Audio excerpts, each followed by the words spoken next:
क्या हमारा भाग्य पहले से लिखा होता है? हमारे भाग्य में जो भी कुछ घटता है वह पहले से तय है। दोस्तों, गरुड़ पुराण में बताया गया है कि मनुष्य के भाग्य में जो भी कुछ जन्म से मृत्यु तक जो भी घटना घटता है वह पहले से तय होता है। दोस्तों, मृत्यु और जन्म ही एक ऐसा सत्य है जिसे कोई टाल नहीं सकता है। पर दोस्तों, हम यह नहीं जान पाते हैं कि हमारा भाग्य हमारे से जन्म से पहले ही लिखा होता है या जन्म के बाद। लेकिन गरुड़ पुराण में जन्म मरण कर्म के बारे में विस्तृत रूप से जानकारी दिया गया है। तो आइए शुरुआत करते हैं गरुड़ पुराण की उस ज्ञानवर्धक प्रस्तुति की कि मनुष्य का भाग्य कब लिखा जाता है। क्या मनुष्य भाग्य उसके जन्म से पहले लिखा जाता है या जन्म के बाद? नमस्कार दोस्तों, स्वागत है हमारे गरुड़ पुराण की इस ज्ञानवर्धक प्रस्तुति में। आप खो जाए उससे पहले हम आपको बता दें कि इस वीडियो को आधा अधूरा देखना की गलती बिल्कुल भी नहीं करें, क्योंकि यह गरुड़ पुराण की ज्ञानवर्धक प्रस्तुति है जो आपके जीवन से जुड़ी हुई है।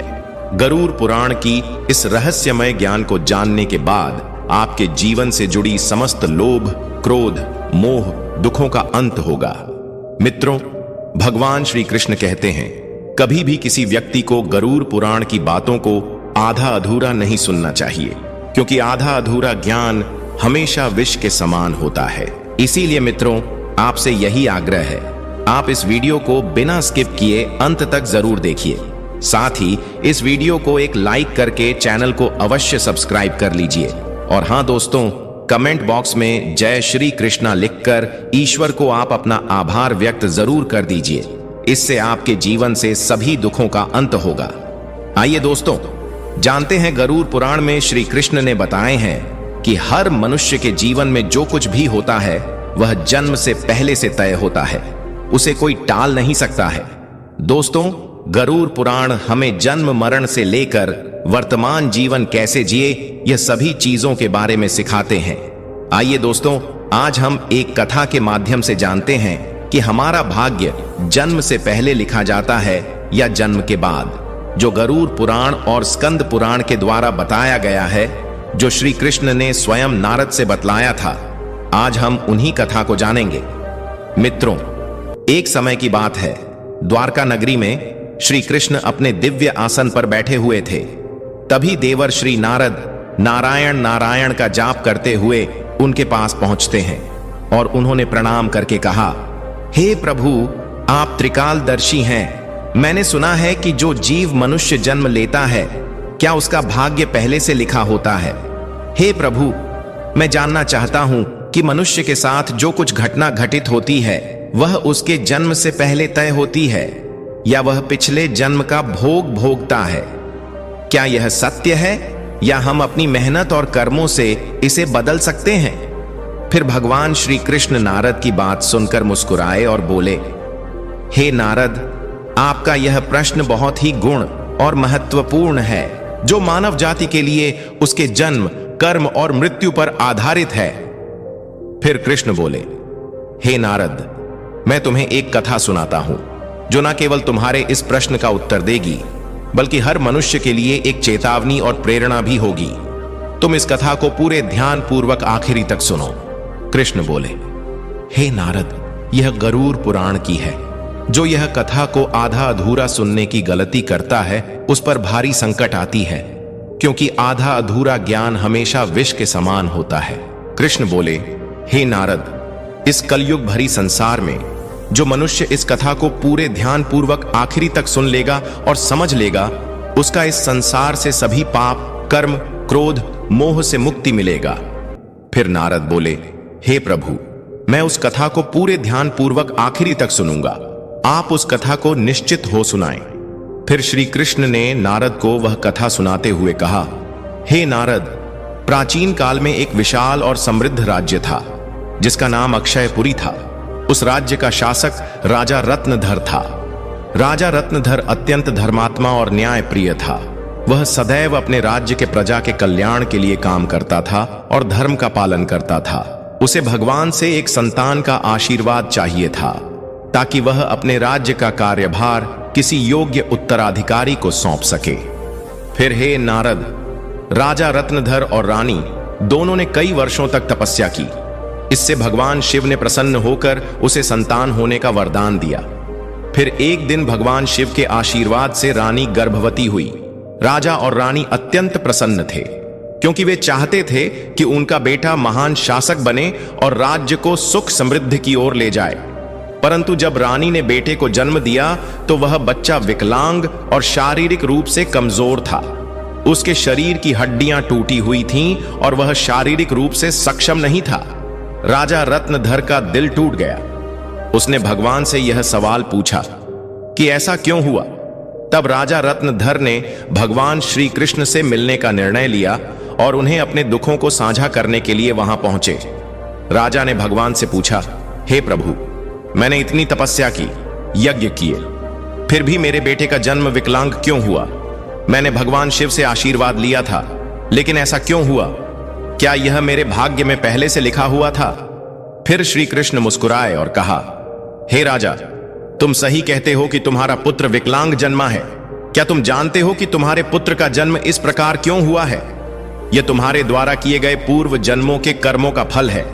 यह तुम्हारे पिछले जन्म के कर्मों का परिणाम है जो तुम्हारे भाग्य में लिखा हुआ था।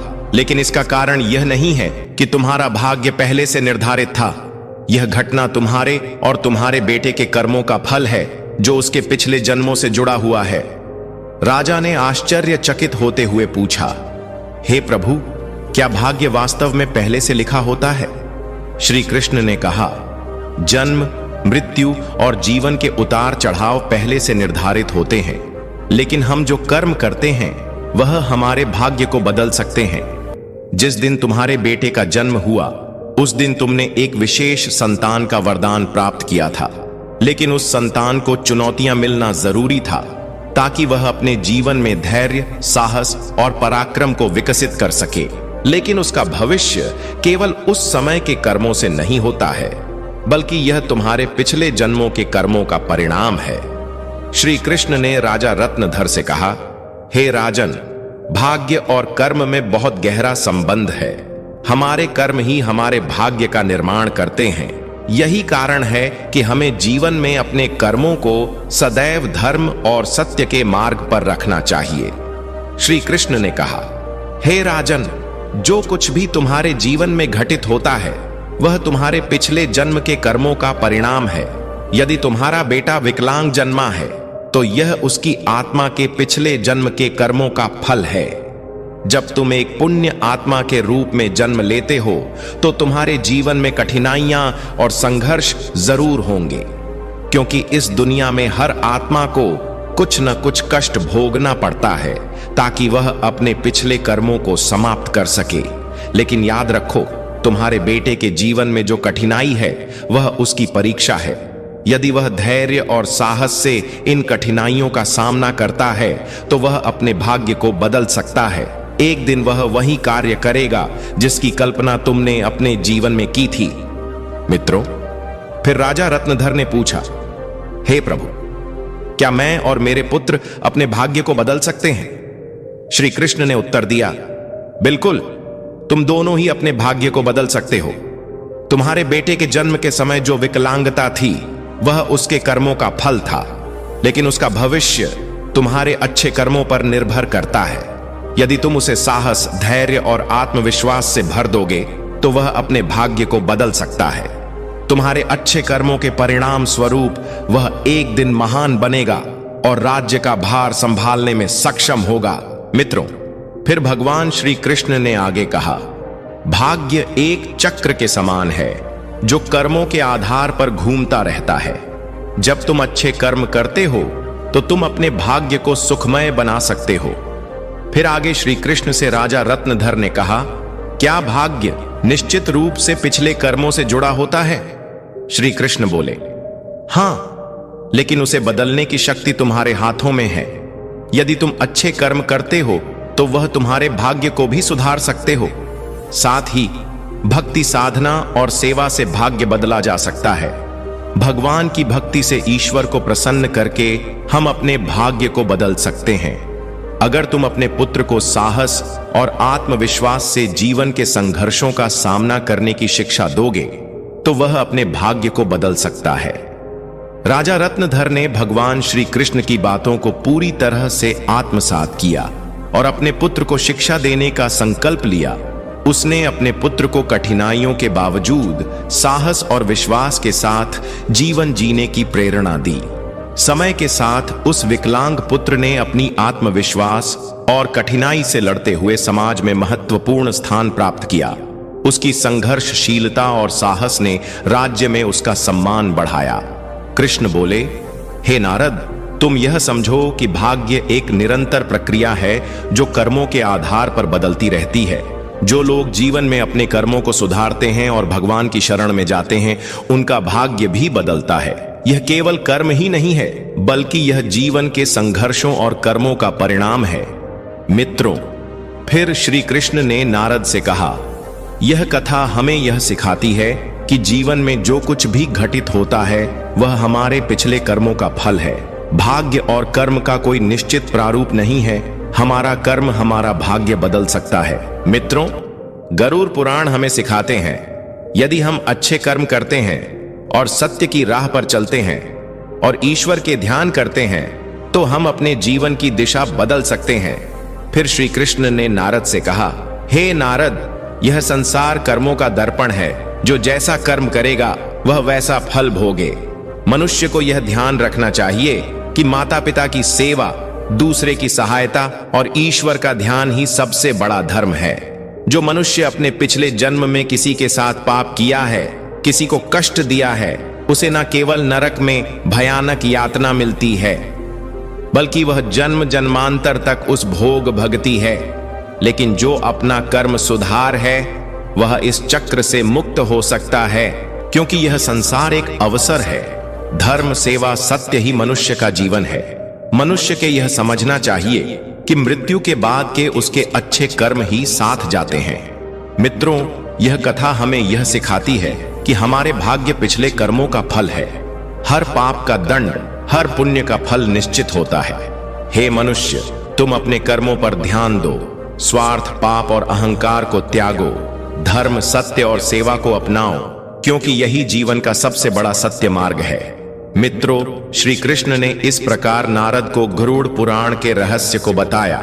मित्र, भाग्य निश्चित रूप से जन्म से पहले लिखा जाता है, लेकिन हम अपने जीवन के संघर्ष, सत्य, धर्म और ईश्वर की भक्ति से हम अपने भाग्य को बदल सकते हैं। मित्रों, गरुड़ पुराण में भाग्य का लेखा जोखा और कर्मों के बारे में उल्लेख मिलता है। पर दोस्तों, मनुष्य अपने कर्मों, संघर्ष और ईश्वर की भक्ति से हम अपने जीवन को बदल सकते हैं। मित्रों, गरुड़ पुराण हमें सिखाते हैं कि जीवन एक बोया हुआ खेत की तरह है। मनुष्य खेत में जो बीज बोते हैं वही फल प्राप्त होता है। उसी प्रकार मनुष्य अपने जीवन में जो कर्म करते हैं उसका अगले जन्म में उसी रूप से फल भोगता है। इसलिए दोस्तों, गरुड़ पुराण में श्री कृष्ण कहते हैं कि जब मनुष्य का जन्म होता है तो उसके पिछले कर्मों के आधार पर उसका भाग्य उसके जन्म से पहले लिखा जाता है और उस मनुष्य के साथ वही होता है जो उसके जन्म से पहले उसके भाग्य में लिखा हुआ है, जिसे कोई टाल नहीं सकता। परंतु सत्य, धर्म और सेवा से ईश्वर को प्रसन्न कर हम अपने भाग्य को बदल सकते हैं। हिंदू धर्म का सबसे बड़ा धर्म ग्रंथ गरुड़ पुराण है, जिसमें मनुष्य के जीवन, मृत्यु और भाग्य कर्मों के बारे में विस्तार रूप से बताया गया है। यह पुराण हिंदू धर्म के 18 महापुराण में से एक है और इस पुराण में जन्म, मरण से पुनर्जन्म, कर्म और आत्मा के मार्ग के बारे में पूरे विस्तार से बताया गया है। दोस्तों, गरुड़ पुराण के अनुसार मनुष्य का भाग्य उसके पिछले कर्मों पर निर्भर करता है। गरुड़ पुराण, जो विष्णु पुराणों के प्रमुख ग्रंथ में से एक है, यह पुराण जीवन के रहस्यों और मानव के कर्मफल के बारे में बताया गया है।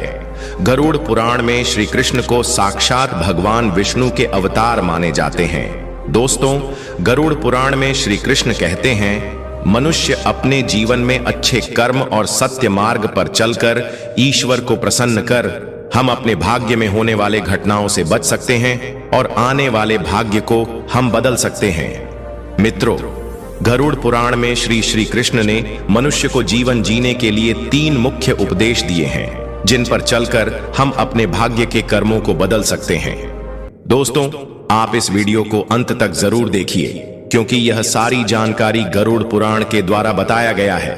इस वीडियो को बीच में छोड़कर जाने की गलती बिल्कुल भी नहीं करें, इसीलिए इस ज्ञानवर्धक प्रस्तुति को अंत तक जरूर देखिए। आइए जानते हैं। नंबर 1, अपने धर्म का पालन करना। मनुष्य का जन्म किसी खास उद्देश्य के लिए होता है। जो मनुष्य अपने पिछले जन्म में पाप करता है, वह इस जन्म में भी उस पाप का भोग भोगता है, क्योंकि मनुष्य के जन्म से पहले उसका जन्म से मरण तक का भाग्य पहले तय होता है।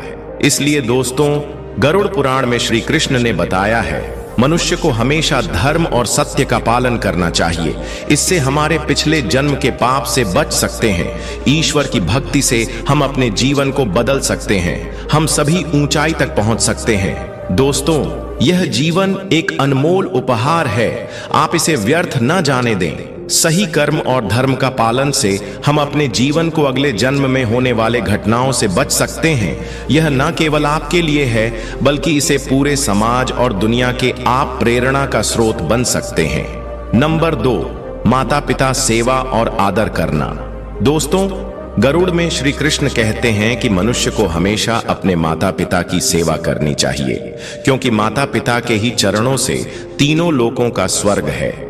जो लोग माता पिता को नहीं मानते, उनका आदर नहीं करते, उन्हें न केवल नरक में भयानक यातना भोगनी पड़ती है, बल्कि उसके अगले जन्म में भी भारी संकट भोगना पड़ता है, और वह मनुष्य अपने पाप का परिणाम जन्म जन्मांतर तक उस कर्म का भोग करता रहता है। नंबर 3, अहंकार। दोस्तों, गरुड़ पुराण में श्री कृष्ण ने बताया है, मनुष्य का सबसे बड़ा शत्रु उसका अहंकार होता है, जो मनुष्य को अपने कर्मों से दूर कर देता है। जिस मनुष्य के मन में अहंकार प्रवेश कर जाता है, वह मनुष्य अपने जीवन को उस ओर ले जाता है जहां उसे संकट के सिवा कुछ और नहीं मिलता। उस व्यक्ति को न केवल नरक में भयानक यातना भोगनी पड़ती है, बल्कि वह व्यक्ति अपने आने वाले भाग्य को भी नरक की ओर ले जाता है। इसलिए मनुष्य को हमेशा सत्य, धर्म और प्रेम की भावना रखना चाहिए। इससे वर्तमान जीवन और आने वाले भाग्य हमेशा खुशहाल रहे।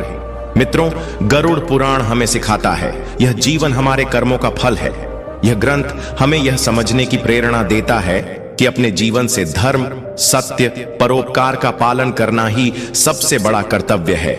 आत्मा की मुक्ति और अगले जन्म में उच्च योनि प्राप्त करने के लिए मनुष्य को अपने कर्मों को ध्यान में रखना चाहिए। मित्रों, गरुड़ पुराण हिंदू धर्म के महान ग्रंथों में से एक है।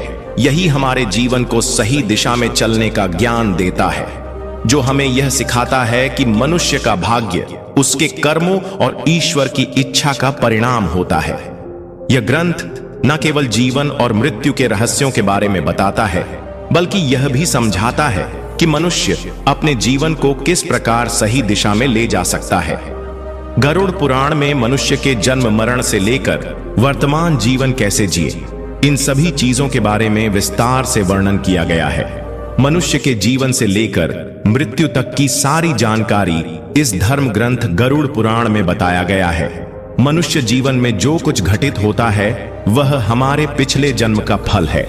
दोस्तों, गरुड़ पुराण हमें यह सिखाता है कि भाग्य केवल कर्मों का फल है।